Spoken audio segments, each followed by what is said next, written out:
was a man who could make a whole room laugh and moments later make that same room tremble in fear. His name was Idi Amin, once hailed as the savior of Uganda, later feared as the butcher of Africa. Born around 1925 in Koboko, a remote corner of British-controlled Uganda, Idi Amin's early life was a mystery even to his closest allies.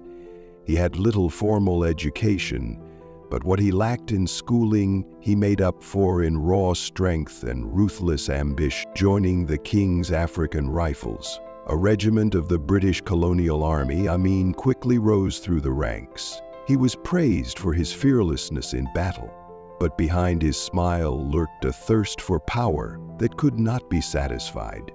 By the time Uganda gained independence in 1962, Amin had positioned himself at the heart of the nation's fragile military.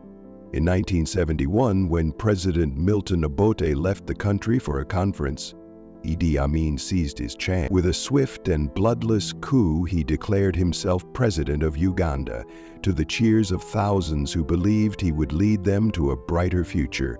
They could not have been more wrong. First, Amin projected an image of a simple, charismatic leader, a man of the people. He wore military uniforms festooned with medals he awarded himself. He played the buffoon in public, cracking jokes, performing stunts, charming journalists. But behind closed doors, a nightmare was taking shape. Amin purged the military, filling it with tribes loyal to him. He unleashed a wave of terror against anyone he considered a threat. Intellectuals, political opponents, religious leaders, entire ethnic groups. People simply vanished. Families whispered in fear. The night became a time of dread. It was estimated that between 300,000 to 500,000 people were murdered during Amin's reign of terror. Bodies floated down the Nile River, grim evidence of the horror unfolding across the nation. In 1972, Amin made a catastrophic decision that would devastate Uganda's economy. He expelled over 50,000 Asians, many of them skilled workers and business owners, giving them 90 days to leave. Factories shut down. Shops were abandoned. The economy collapsed almost overnight. Meanwhile, Amin lived like a king, building palaces, importing luxury cars, throwing lavish parties as his people starve. He declared himself president for life, field marshal, and, bizarrely, even conqueror of the British Empire, despite never having set foot on British soil. Paranoia consumed him. He trusted no one. Even his closest allies lived in constant fear of sudden execution. The world watched in stunned disbelief as Amin's behavior grew more erratic. He boasted of dreams where he conversed with God. He sent strange letters to world leaders. He offered himself as the King of Scotland. He publicly claimed he had defeated the British and Americans with witchcraft. Behind the clownish facade, a monstrous reality persisted.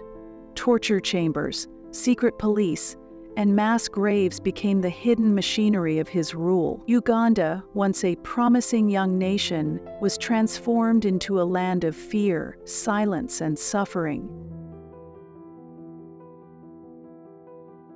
By 1978, Amin's unchecked aggression led him to invade neighboring Tanzania, a fatal miscalculation. Tanzania, along with exiled Ugandan forces, launched a counterattack. By April 1979, Amin's regime collapsed. He fled first to Libya, then ultimately settled in Saudi Arabia, where he lived out his final decades in comfortable exile. Never answering for his crimes, Idi Amin died in 2003, in a hospital in Jeddah from multiple organ failure.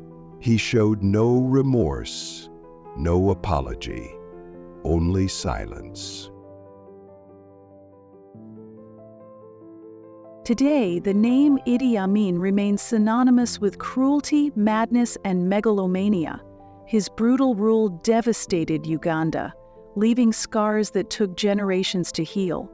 And though Amin tried to paint himself as a larger-than-life hero, history remembers him for what he truly was, a tyrant who plunged his nation into one of the darkest chapters of modern African history, a chilling reminder that power, without conscience, becomes a force of unspeakable destruction.